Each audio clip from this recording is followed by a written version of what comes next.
It's a one-horse race. It's definitely a one-horse race, and we need to get comfortable with the fact that Arsenal are going to win this league because their closest rivals are Man City. Same points with Aston Villa, by the way, but we know that Aston Villa is not really in a title race, with all due respect to them. But City are 5 points behind Arsenal, and Arsenal have a game to play. And they're playing Liverpool tonight. And I expect them to fully capitalize on the dropped points by Man City and win their game. Even if it's a close game, Arsenal have a way of getting over the line, and right now, Man City don't. This season, Man City don't. You always thought that it would need a spectacular season from Erling Haaland to even give City a shout to be in this title race. At the beginning of the season, no one was talking about Man City winning the league. It was Liverpool, and we know Liverpool have fallen off.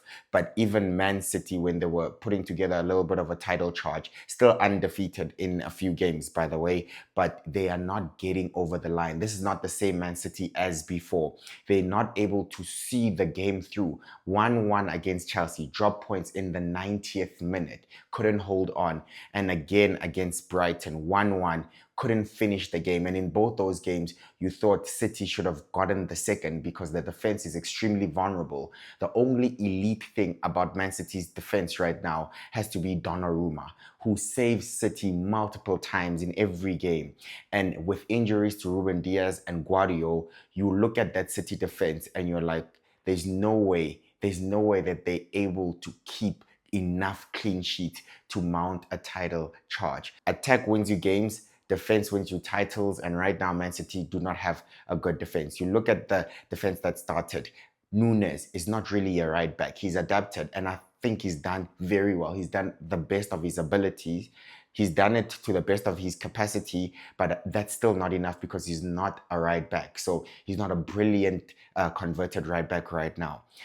Diaz and Guardiola, at least there's experience there. There's people who've won the league there before. The leadership of Diaz is extremely important. But Kosanov, that started the game yesterday with Alenia because of the injuries, that is not a defense that's going to be very convincing in every game. You mount a proper attack against City, you will get chances and you will get something. And we've seen that already with City's best defense, with City's best lineup in defense. Still, there's a lot of vulnerability there. And at left back, it's a coin toss. Nico O'Reilly has been very good for City, but suddenly he was dropped yesterday, maybe too many minutes that he's played. He needed a bit of a rest. He was getting found out a little bit more. But Ake is far from his best, and he's even thinking about leaving City. There's actually rumors about Nathan Ake leaving City. So the City defense is just not it. And Rodri is slowly getting back. And I think when Rodri has played, he's actually looked very good. Losing the best player in the world, not just Man City's best player, but the best player in the world, the Ballon d'Or winner, is not easy. And he's now had to recover from a huge ACL, kept him out of literally all of last season. And now Man City has to manage his minutes this season. And it's clear that Nico Gonzalez, with all due respect, is not a Rodri.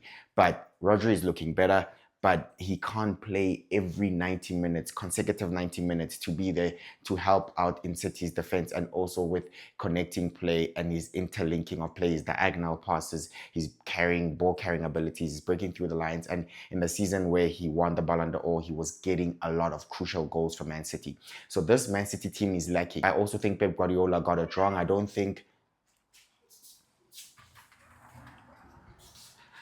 I also think Pep Guardiola got it wrong. I don't think Ryan Cherky should have been on the bench. There's no way Ryan Cherky should be on the bench when you need his creativity, when you need you need the chances that he creates, Ryan Cherky. And he has the most assists in the Premier League this season. Why are you keeping him on the bench? I don't understand why he felt the need to make that change. Jeremy Doku is one of the most frustrating players you have. Yes, I understand that he won the penalty, but to me, I do not like a player that loses the ball, and I know Pep Guardiola hates it too. And he is very inconsistent, Jeremy Doku. He gives you a chaotic game. He always wants to take a man on. That's a good thing, right? He wants to be brave, take a man on. That's a good thing. But sometimes you just need to take care of the ball, keep it ticking. Know when to take on your man, know when to pass, know when to get the early through ball in, know when to get the early cross in. And I just don't think Jeremy Doku is mature enough in his game right now to make that distinction. Yes, he won the penalty. that was very good. It's a stonewall penalty. People will say we dived, but there's clear knee-on-knee contact. That was always going to be a penalty. But look at the amount of times that he lost the ball. I would personally prefer a player like Jack Grealish than Jeremy Doku, because I just think Jack Grealish takes care of the ball. He might not give you, taking on a man. I think we know with City, Jack Grealish lost a little bit of his one-on-one abilities, being able to take a man and beat him. But I think that's why City won the treble in the first place, because Pep Guardiola had a solution to that. He needed Jack Grealish to keep the ball, to keep it moving, be in the right place at the right time, and then relied on other players to get the most out of the team. However, Jeremy Doku is so inconsistent. Still only one goal this season, in the season which we're saying he's playing his best football. Yes, he has a few assists, but it's been dry majority of the season. Those assists came very early in the league. Sometimes it's two per game, but then where are the rest of his numbers? And I'm not just putting it down to him alone. I think Phil Foden also has not really contributed enough in terms of assists. Yes, he has a few goals. He had a really good purple patch, but for City to mount any title charge, that needs to be on a consistent basis, and being able to turn a draw into 3 points is very crucial to keep up with a team that's playing extremely at the top of their game right now. Some people will say Arsenal play not the best football, but well, does it matter? Does it matter? The best team, the team that wins the league, is the team that's able to put their strategy through each and every game. And when I said Arsenal will win the Premier League at the beginning of the season, it's because I thought they're the most cohesive team. The coach knows exactly what he wants to do. The players know exactly what the coach wants to do, and they execute it on the pitch. Have they been lucky in a few games? Yes, they've got some penalties, they've got some own goals, and they've scored from set pieces. But that doesn't matter when you are able to get over the line. You have a bad game, but they're still able to secure the 3 points. It's a rough game against Bournemouth. They're still able to hold on and win 3-2. So City can't do that. They can't hold on to get their 1-0 win. Arsenal have done that a few times this season. For example, against Manchester United. City just dropped leads. Dropping leads is a sign of a team that's lacking mentally and a little bit physically as well. And I think it was extremely clear when City were going on that winning run, chasing Arsenal, bringing down the gap from 8 points to about something like 2 even before Arsenal played. The question was asked, the players were getting excited, and Pep Guardiola said they need to improve. They still need to improve. He saw something clearly, that even when City were playing well, getting results, getting wins 5 in a row, still he said that he does not feel like City can win the league or will win the league. He said that there's still a lot of improving that needs to be done, and it's very clear. So for me, that City squad, you look at the bench, who comes on to help City? It was only Ryan Cherki, who for me had no business being on the bench, and Rodri, who again, maybe you do not expect too many goals from him right now. His minutes are being managed, but besides that, there's no attacking threat on the bench that was going to threaten Brighton or threaten Chelsea in the last few minutes, especially when they got their equalizer. So for me, City are still going to lose and drop a few more points, well, a lot of more points in the season. I do not expect them to go on that vintage run and close Arsenal down, especially if Arsenal go 8 points clear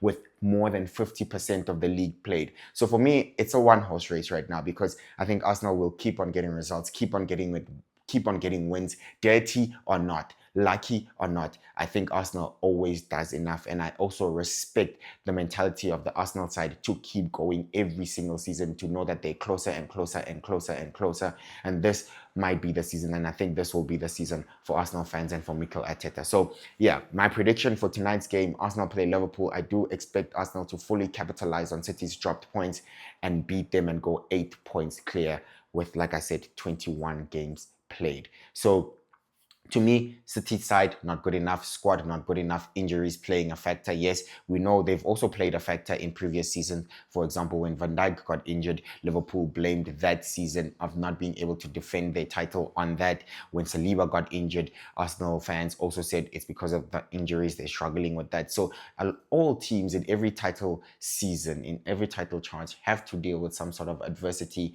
and some are not able to do that. But right now, I think Arsenal's squad is well primed to be able to handle injuries to Gabriel and Saliba, for example, and they've literally continued like nothing happened, and they're able to make those changes. Madueke comes in for Martinelli, for Saka.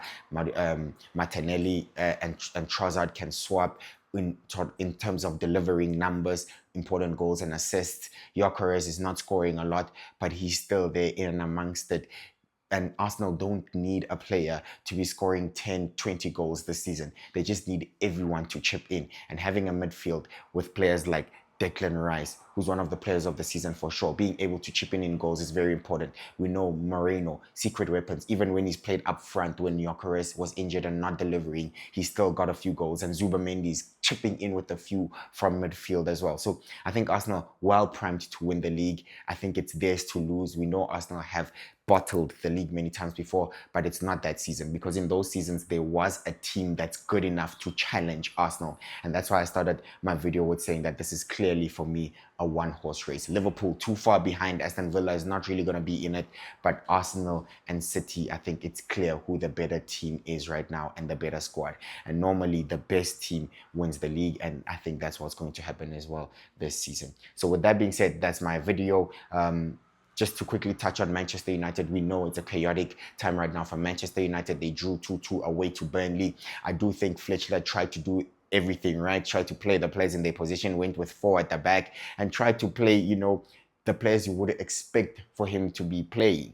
But it didn't work out. I think at least he gets a couple of goals from Benjamin Sesko, who needs his goals, which is important for his confidence and his form right now. And I think, you know, that's the only positive that they can take. But Man United extremely vulnerable in defense as usual. So not really surprised that they didn't win a game. You're not really surprised when Manchester United does not win a game these days. Chelsea lost 2-1 to Fulham. Another red card for this Chelsea team. I don't know what's wrong with Chelsea and discipline this season. Cucurella sent off, and that obviously ultimately cost Chelsea. Went 1-0 down, pull it back to 1-1 through a corner. Delap also, same with Sesko, he gets the equalizer at the time. He needs it for his confidence, his first Premier League goal, but at the end, Fulham went on to win it against 10-man Chelsea. So yeah, for me, again, speaking on the fact that you don't really expect anything from Chelsea, this is also a very chaotic time. I know these teams are battling for Europe, for Champions League. It's still wide open, that race. But right now, win one game, draw the next, lose the next, rinse and repeat. It's a cycle for Manchester United and Chelsea right now. So yeah, it is very, very chaotic right now in the Premier League. You don't really know who's going to put on very convincing performances. Aston Villa, after the loss to Arsenal, they've dropped points again after like many wins in a row for them, and which put them in a good position in this sort of Champions League places. So I think they'll be safe. Man City will be safe, but I just don't think they're in a title race. And unfortunately, I also don't think Liverpool are consistent enough to be in a title race. I think they're also far too behind to be in a title race. But if they beat Arsenal, they're cementing, I would say, their spot in finishing in the top 4, top 5 for Champions League. So my prediction for tonight's game is not going to be an easy game. I think if Liverpool play anything like their best, you know, then they can get a result. But I just don't think any team is able to stop Arsenal right now. So with that being said, Premier League, I'm back. I'll be doing a lot more videos. You know I've neglected a little bit of my international audience, but I am back doing a lot more Premier League content this year. Yeah, thank you so much for watching. Please subscribe, and I'll see you on the next one. Bye-bye. Hi guys, this is Itumeleng Kune. I'm with KG Dato. Catch him on YouTube channel. We are football. Please, we are football channel. Ladies and gentlemen, it's match day. Who will be there? Do you care though? Who will be there?